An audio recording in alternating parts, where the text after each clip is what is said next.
Guys, what's going on, and welcome back to my channel.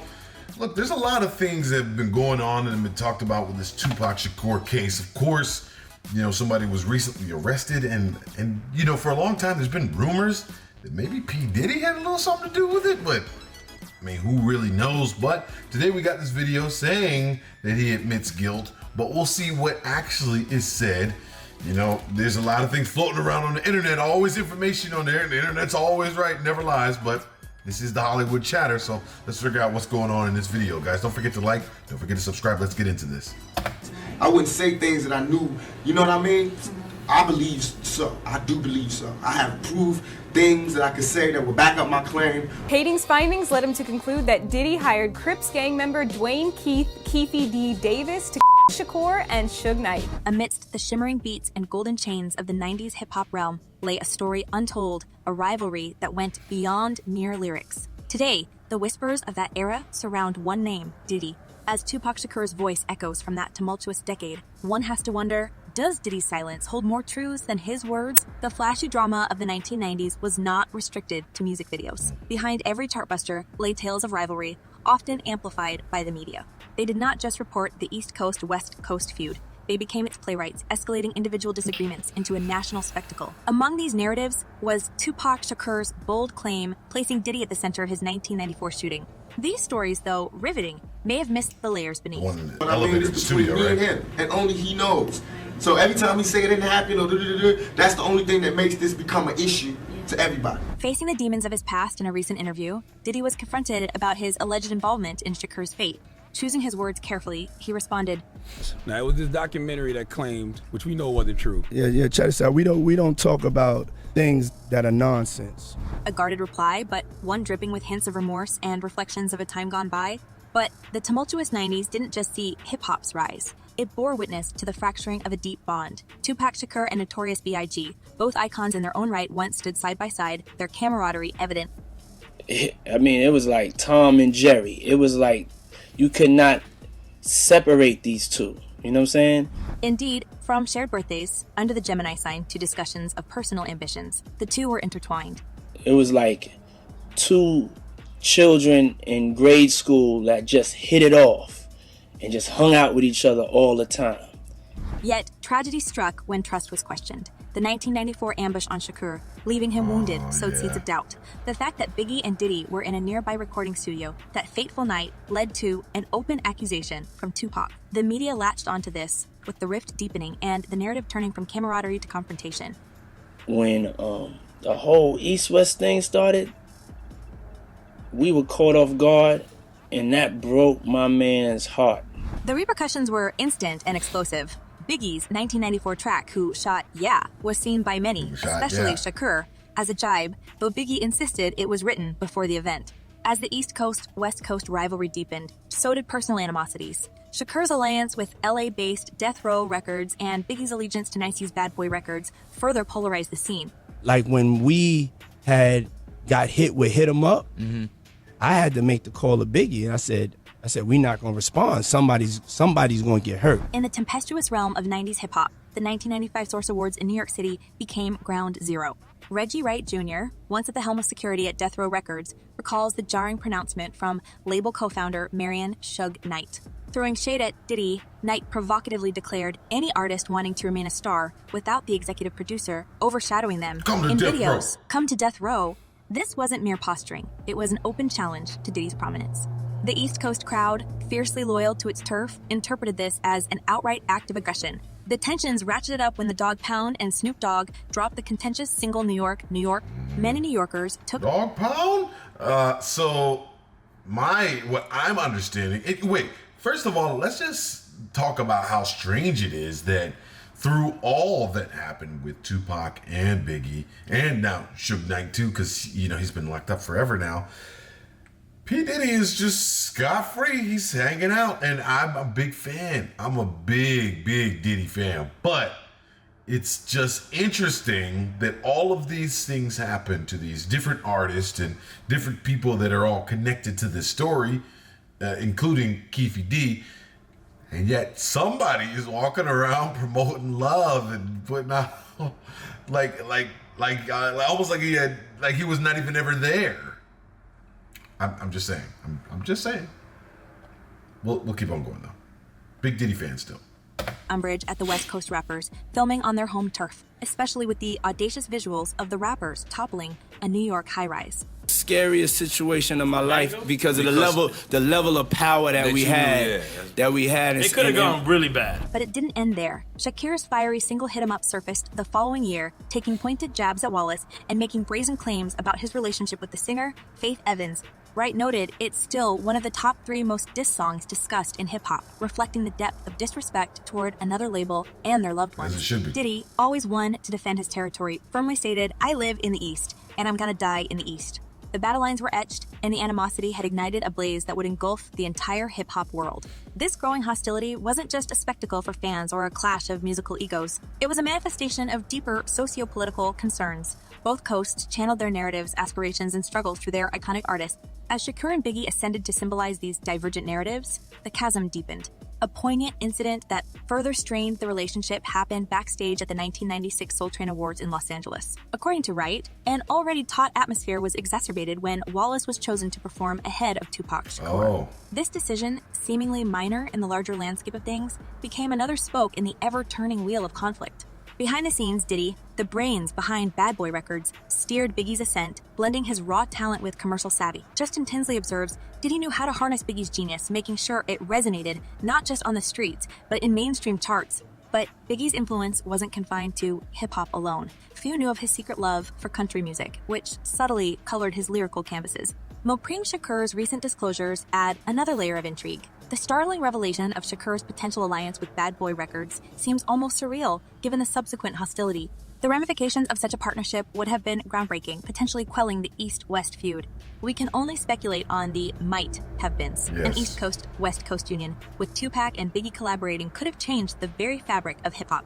Alas, personal and professional agendas, fueled by misunderstandings and media sensationalism, ensured this dream remained just that. The 90s could have been a time of unity, but instead it became an era of lost opportunities and shattered dreams. You see Diddy, you see Suge Knight, and then a lot of their cohorts down there, but Tupac and Biggie at the top, as you were, Pat. But the feud between the coasts was not just on a personal or... You guys see that?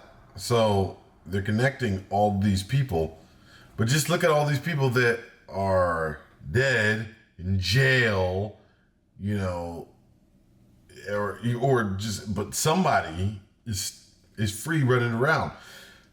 Another thing too, there's a lot of things that they're talking about with the rivalry and what was going on and things like that and different incidents. When we think about those things, we got to think about who was the common denominator with it all. Even if there were other parties, other people saying anything, I don't know that anybody... Basically what I'm saying is, if they were talking about P. Diddy being the mastermind behind B.I.G.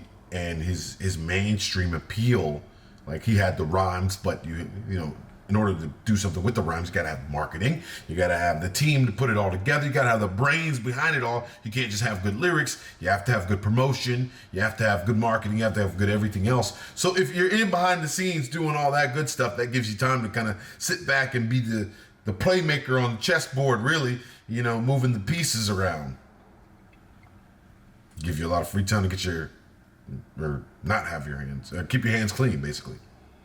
At the top, as you were, Pat. But the feud between the coasts was not just on a personal or scene level. While the vibrant rhythms and poetic lyricism of the 90s dominated the airwaves, the underbelly of the era was painted with the dark strokes of gang affiliations and territorial disputes. Among the glaring echoes of the time was the entanglement of music with the violent realities of the streets, a blend that tragically changed the destinies of some of its brightest stars. People were starting to say it's an East Coast, West Coast rivalry because it was people that's trying to make money. It was true people trying to make careers, it was people trying to get famous. Gang rivalries often intertwined with the music scene as artists bore the colors of their affiliations proudly. But the animosities sometimes spilled over into the mainstream, affecting even those who sought to stay above the fray. Events leading up to the fatal shooting of Tupac Shakur in Las Vegas in 1996 bore the unmistakable imprint of gang rivalries. Rumble with a Crip gang member from South Central. Knight claims he only tried to break it up. An incident where Davis's nephew, Orlando Anderson, and other Southside Crips assaulted one of Knight's bodyguards over a coveted Death Row Records necklace set the stage for a tragic sequence of events. Ladd described the necklace saying it was very prestigious to these gang members to wear this, further noting its symbolism as a badge of honor. With these gang wars escalating, Ladd termed the ensuing conflicts between the Southside Crips and the Mob Piru, a local Bloods gang, as the 10-Day War. The situation, as Denvontali recounted, turned from simmering tensions to full-blown warfare. He emphatically shared, it blew up. It was definitely a war. That ominous September night in Las Vegas is etched in hip-hop lore. After witnessing Mike Tyson's victory, Shakur's altercation with Anderson at the Mae Jim Grand Casino set the tragic ball rolling. The ill-fated drive later that evening saw Shakur and Knight's vehicle ambushed, leading to the rapper's critical injuries. Greenidge, a part of Shakur's entourage, provided a chilling account of the incident, recalling Tupac's words, "Get on the ground, they're going to shoot you." At the center of this violent tableau was Dwayne Keefe D. Davis. He was in the white Cadillac that pulled alongside Shakur's vehicle. Though not the triggerman, his influence was undeniable, with Lee highlighting Davis' commanding presence. Keefe is the one who's going to make all the arrangements and all the plans until that gun goes into somebody else's hand. As the hip-hop community reeled from the loss of Shakur, the gravity of the tragedy deeply impacted Notorious B.I.G., a sentiment captured poignantly by Justin Tinsley. Biggie cried. He was like, "I always thought we were going to have a chance to reconnect." Biggie's fears were tragically prescient. Nearly 6 months after Shakur's demise, Biggie too fell victim to a drive-by shooting, another luminary extinguished at the hands of an era's violent undertow.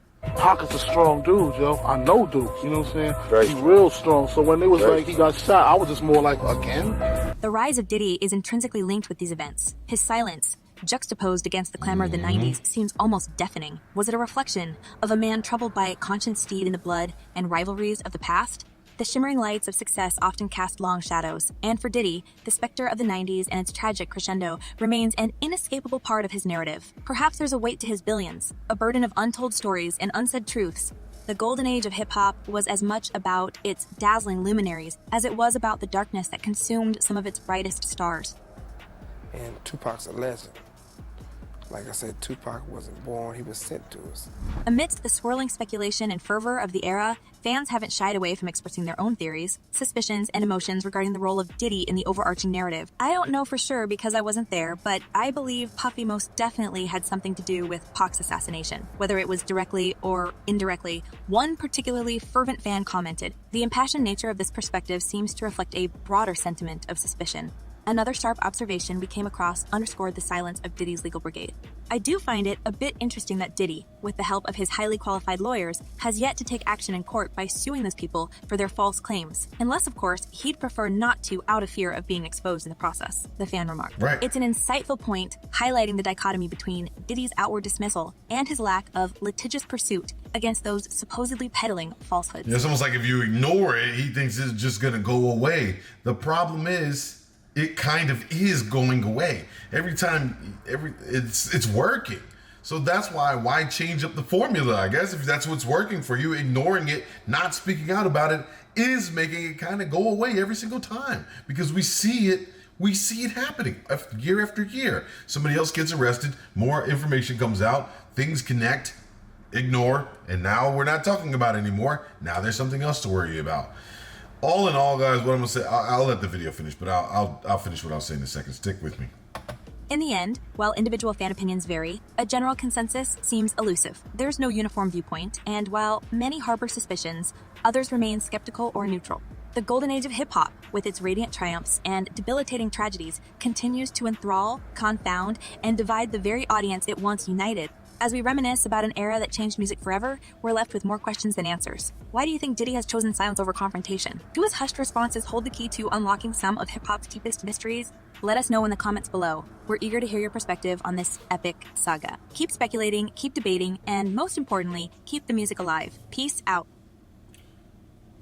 The question is, why not ignore it if that's what's working? So what I was gonna say was, the thing that it comes down to here is, this has been over 20 years of these things happening. The people are starting to fall off naturally of natural causes anyway, besides the people that are getting put in jail or getting searched or whatever, investigated. The other people are just dying because it's over 20 years in in the mix. Some of these people were already in their 30s and 40s when this happened 20 years ago. So now they're in their 50s and their 60s, and half of them they either don't remember, there's not enough evidence from the 90s or that night, or they're just not alive because of other reasons. So I want to hear your thoughts on this one, guys. What really happened that night? Is there bigger problems in the world, and should we even really still be talking about this, or is somebody else that we may all think might be behind it be actually behind this thing? This is the Hollywood Chatter, guys. Don't forget to like, don't forget to subscribe, man. I will see you in the next one.